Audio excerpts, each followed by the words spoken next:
എല്ലാവർക്കും നമസ്കാരം. പൃഥ്വി വ്ളോഗ്സിലേക്ക് സ്വാഗതം. ഇന്ന് ഞാൻ വളരെ ടേസ്റ്റി ആയിട്ടുള്ളൊരു വിഭവത്തിൻ്റെ റെസിപ്പിയാണ് എടുത്തിരിക്കുന്നത്.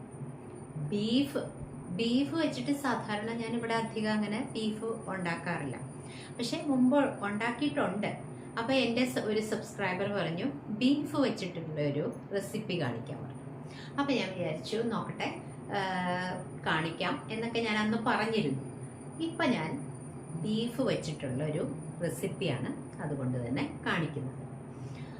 ഇത് ഭയങ്കര ടേസ്റ്റി ആയിട്ടുള്ള ഒരു നല്ല ഒരു ഡാർക്ക് ബ്രൗൺ കളറിലാണല്ലോ ഇതിൻ്റെ ഇതിരിക്കുന്നത്. കണ്ടാൽ നമുക്ക് ആ സ്മെല്ലും ഒക്കെ കണ്ടാൽ നമുക്ക് കഴിക്കാൻ തോന്നുന്ന രീതിയിലാണ്. അത്ര ടേസ്റ്റി ആയിട്ടാണ് ഉണ്ടാക്കിയിരിക്കുന്നത്. നല്ല പക്ഷേ നമുക്ക് എളുപ്പത്തിൽ ഉണ്ടാക്കാനും പറ്റും. കുറച്ച് സമയം വേണം കേട്ടോ. എന്നുവെച്ചാൽ എളുപ്പത്തിൽ മീൻസ് ഞാൻ ഉദ്ദേശിച്ചത് അധികം ബുദ്ധിമുട്ടൊന്നുമില്ല, കുറച്ച് ടൈം എടുക്കും. ഇത് വെന്ത് കിട്ടാനൊക്കെ ഞാൻ കുക്കറിൽ തന്നെയാണ് ചെയ്തത്. മിക്ക ആൾക്കാരും കുക്കറിലിട്ടാണ് വേവിക്കുന്നത്. അപ്പോൾ നല്ല ടേസ്റ്റി ആയിട്ടുള്ള ഒരുപാട് ചെറിയുള്ളിയൊക്കെ ഇട്ടിട്ട് നല്ല അടിപൊളിയായിട്ടുള്ളൊരു റെസിപ്പിയാണ് ഞാൻ എടുത്തിരിക്കുന്നത്. ഇത് നിങ്ങളൊന്ന് പരീക്ഷിച്ച് നോക്കണം. ഇതിൻ്റെ ടേസ്റ്റ് എന്നിട്ട് നിങ്ങളുടെ ഫീഡ്ബാക്ക് എന്നെ അറിയിക്കണം. അടിപൊളി ടേസ്റ്റാണ്. അപ്പോൾ ഇതെങ്ങനെയാണ് ഉണ്ടാക്കുന്നതെന്ന് കാണിച്ചു തരാം. നമുക്ക് നമ്മുടെ വീഡിയോയിലേക്ക് പോകാം. വരും. ആവശ്യമായ സാധനങ്ങൾ എടുത്തു വച്ചിരിക്കുന്നത് ചെറിയുള്ളി ഒരു 20-25 എടുത്തിട്ടുണ്ട്. അത് തൊലിയൊക്കെ കളഞ്ഞ് രണ്ടായിട്ട് കട്ട് ചെയ്തെടുത്തിട്ടുണ്ട്. ഇഞ്ചി ഒരു കഷ്ണം നീളത്തിലരിഞ്ഞത്, വെളുത്തുള്ളി നീളത്തിലരിഞ്ഞ്, പിന്നെ 2 പച്ചമുളക്, കറിവേപ്പില. ഒരു കുക്കറിൽ 1/2 കിലോ ബീഫ് എടുത്തിട്ടുണ്ട്. ഇത് 3-4 പ്രാവശ്യം കഴുകി ആണ് എടുത്ത് വെച്ചിരിക്കുന്നത്. ഇനി ഇതിലേക്ക് ആവശ്യമായ പൊടികൾ ഇട്ട് കൊടുക്കാം. മഞ്ഞൾപ്പൊടി ഒരു 1/2 ടീസ്പൂൺ, മുളക് പൊടി കാശ്മീരി മുളക് പൊടിയും അല്ലാത്ത എരിവുള്ള മുളക് പൊടിയും രണ്ടും കൂടെ ചേർത്താണ് എടുത്തിരിക്കുന്നത്. മല്ലിപ്പൊടി, പിന്നെ കുരുമുളക് ഒന്ന് ക്രഷ് ചെയ്താണ് എടുത്തിരിക്കുന്നത്, പൊടിയായിട്ടല്ല, ക്രഷ് ചെയ്തത്. പിന്നെ ഇതിലേക്ക് ചേർത്ത് കൊടുക്കുന്നത് മീറ്റ് മസാലയാണ്. അത് കുറച്ച് മീറ്റ് മസാലയും കൂടെ ചേർക്കുന്നുണ്ട്. 1 ടീസ്പൂൺ മീറ്റ് മസാല. ഇത്രയും എടുത്തിട്ടുണ്ട്. ഇനി ഇതിലേക്ക് ഒരു 1/2 ടീസ്പൂൺ ഉപ്പ് ചേർക്കുന്നുണ്ട്. ഇനി എല്ലാം കൂടെ ഒന്ന് മിക്സ് ചെയ്ത് കൊടുക്കാം. അപ്പോൾ ആ മസാല പൊടികളൊക്കെ ഈ ബീഫുമായിട്ട് ഒന്ന് നല്ലതുപോലെ ഒന്ന് പെരണ്ട് അതിലേക്കൊക്കെ ഒന്ന് പിടിച്ച് കിട്ടും. എന്നിട്ട് നമുക്ക് സ്റ്റൗ ഓൺ ചെയ്ത് വേവിച്ചെടുക്കാം. കണ്ടില്ലേ, നല്ലതുപോലെ ഇളക്കി കൊടുക്കണം.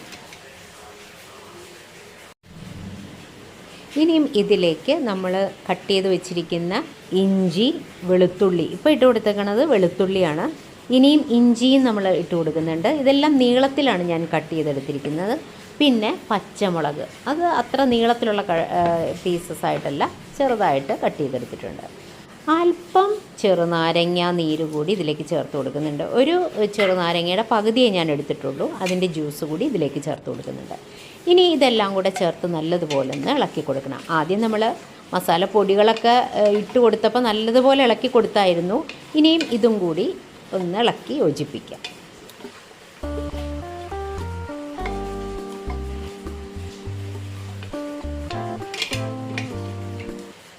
ഒട്ടും വെള്ളം ചേർക്കുന്നില്ല. കുക്കർ അടച്ചു വെച്ച് ആദ്യം ഹൈ ഫ്ലെയിമിൽ ഒരു വിസിൽ വരുത്തി, അത് കഴിഞ്ഞിട്ട് 4 വിസിലും കൂടെ വരുത്തിയിട്ടുണ്ട്. ഇനി ഇവിടെ ഒരു പാൻ വെച്ചിട്ടുണ്ട്. ആദ്യം ഞാൻ 1 ടീസ്പൂൺ നെയ്യാണ് ഒഴിച്ചു കൊടുത്തത്. അതിന് ശേഷം കുറച്ച് വെളിച്ചെണ്ണ കൂടിയാണ് ചേർത്ത് കൊടുക്കുന്നത്. അപ്പം ഞാനിവിടെ കുക്കിങ്ങിന് വെളിച്ചെണ്ണയും നെയ്യുമാണ് എടുക്കുന്നത്. എന്നിട്ട് അത് ചൂടായി വന്നപ്പോൾ നമ്മളുടെ കുറച്ച് ഇഞ്ചി, വെളുത്തുള്ളി നീളത്തിൽ കട്ട് ചെയ്തത് മാറ്റി വെച്ചിട്ടുണ്ടായിരുന്നു, അതുകൂടി ഇതിലേക്ക് ഇട്ട് കൊടുത്തു. കുറച്ച് കറിവേപ്പിലയും കൂടെ ഇതിലേക്ക് ചേർത്ത് കൊടുത്തു. ഇനി നല്ലതുപോലെ ഒന്ന് ഇളക്കി കൊടുക്കാം. ഈ ഇഞ്ചിയുടെയും വെളുത്തുള്ളിയുടെയും ആ പച്ച മണമൊക്കെ പോയി കഴിയുമ്പോൾ നമുക്ക് അടുത്ത ഇത് ചേർത്ത് കൊടുക്കുക. അതായത് നമ്മൾ ചെറിയ ഉള്ളി കട്ട് ചെയ്ത് വെച്ചിട്ടുണ്ടല്ലോ, 25 എണ്ണമൊക്കെ എടുത്തിട്ടുണ്ട്. അത് 2ആയിട്ട് കട്ട് ചെയ്തും എടുത്തിരിക്കുന്നു. അപ്പോൾ നമുക്ക് ഇത് വേണമെങ്കിൽ, ഈ ചെറിയ ഉള്ളി വേണമെങ്കിൽ കുറച്ച് കൂടുതൽ ചേർത്താൽ അത്രയും ടേസ്റ്റി ആയിരിക്കും.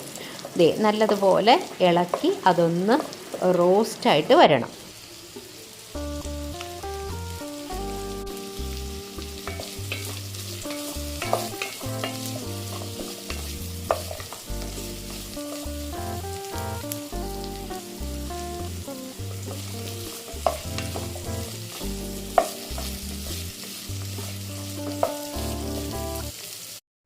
ഉള്ളി ചെറുതായിട്ടൊന്ന് വാടി വന്നിട്ടുണ്ട്.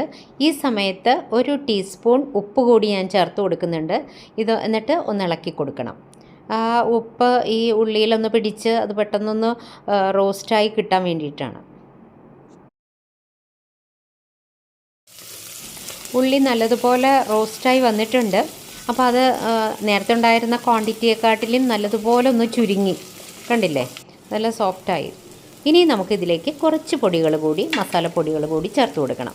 ഞാനൊരു ടീസ്പൂൺ മല്ലിപ്പൊടി, അതുപോലെ കുരുമുളക് പൊടി 1/2 ടീസ്പൂൺ ചേർത്ത് കൊടുക്കുന്നുണ്ട്. ഇനി ഇതൊന്ന് ഇളക്കി കൊടുക്കണം.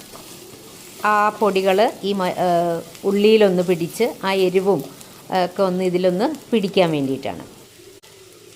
ഇപ്പോൾ ചേർക്കുന്നത് മസാലയാണ്. ഇത് ഇവിടെ പൊടിച്ച മസാലയാണ്. നല്ല മണമാണ് കേട്ടോ. നമ്മൾ വാങ്ങിക്കുന്നതിനെക്കാട്ടിലും നല്ലത് നമ്മൾ വീട്ടിൽ പൊടിച്ചെടുക്കുന്നത് തന്നെയാണ്. അത് 1/2 ടീസ്പൂൺ ഞാൻ ചേർത്ത് കൊടുത്തിട്ടുണ്ട്. ബീഫ് കുക്കറിൽ വേവിച്ചത് നല്ലതുപോലെ വെന്ത് വന്നിട്ടുണ്ട്. നല്ല അതിൽ നിന്ന് മീറ്റിൽ നിന്ന് ഇറങ്ങിയ വെള്ളമാണ് കേട്ടോ. ഒട്ടും വെള്ളം ഞാൻ ചേർത്ത് കൊടുത്തിരുന്നില്ല. കണ്ടോ, നല്ലതുപോലെ വെന്ത് കിട്ടിയിട്ടുണ്ട്. ഇനി ഇത് നമ്മളുടെ ഈ പാനിൽ വെച്ചിരിക്കുന്ന ഉള്ളിയൊക്കെ മസാലയൊക്കെ ചേർത്തല്ലേ, അതിലേക്ക് ഒഴിച്ചു കൊടുത്തു. ആവശ്യത്തിന് ധാരാളം വെള്ളമുണ്ട് ഇതിനകത്ത്. അത് ഒട്ടും വെള്ളം ഒഴിക്കേണ്ട. അപ്പോൾ ഈ ഇറച്ചിക്ക് തന്നെ നല്ല പോലെ വെള്ളമുണ്ട് അതിനകത്ത്. ഇനിയും ഇത് നല്ലതുപോലെ വെള്ളം വറ്റി നല്ലതായിട്ട് വരട്ടിയെടുക്കണം. നല്ലതുപോലെ ഇളക്കി കൊടുത്തോണ്ടിരിക്കണം. ഈ വെള്ളം മുഴുവൻ നല്ല ഡ്രൈ റോസ്റ്റായിട്ട് വേണമെങ്കിൽ അതനുസരിച്ച് വറ്റിക്കണം.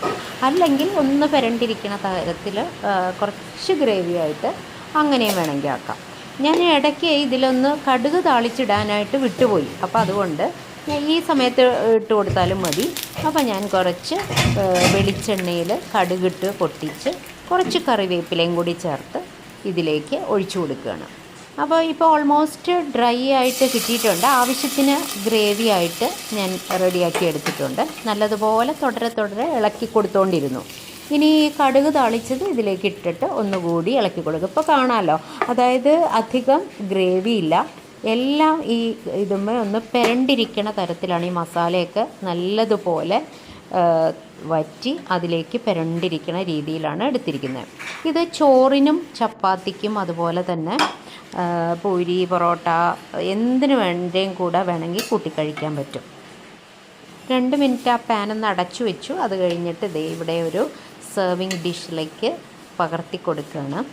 കണ്ടോ, ഇപ്പോൾ ഇത് ഇന്നിവിടെ ആണെങ്കിൽ ഇത് ബ്രെഡിൻ്റെ കൂടെയാണ്, വീറ്റ് ബ്രെഡ് വാങ്ങിച്ചിട്ടുണ്ട്. അപ്പോൾ അതിൻ്റെ കൂടെയാണ് കഴിക്കാനായിട്ട് എടുത്തിരിക്കുന്നത്.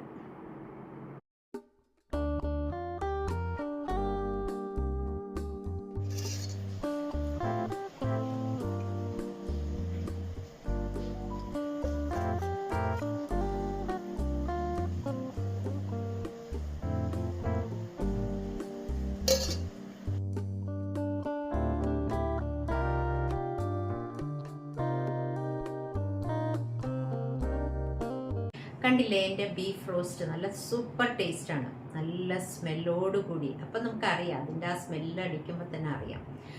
അപ്പോൾ ഇത് ഉണ്ടാക്കാൻ കുറച്ച് സമയം വേണം, എങ്കിലും നല്ല അത്ര ബുദ്ധിമുട്ടൊന്നുമില്ല ഉണ്ടാക്കാൻ. അപ്പോൾ എല്ലാവരും ഒന്ന് ഉണ്ടാക്കി നോക്കൂ. ഇതേപോലെ തന്നെ നിങ്ങൾക്ക് ഇഷ്ടപ്പെടും. അപ്പോൾ അടുത്ത ഒരു വീഡിയോയിൽ നമുക്ക് നല്ലൊരു വിഭവമായിട്ട് തന്നെ നമുക്ക് വീണ്ടും കാണാം. Thank you. ബൈ.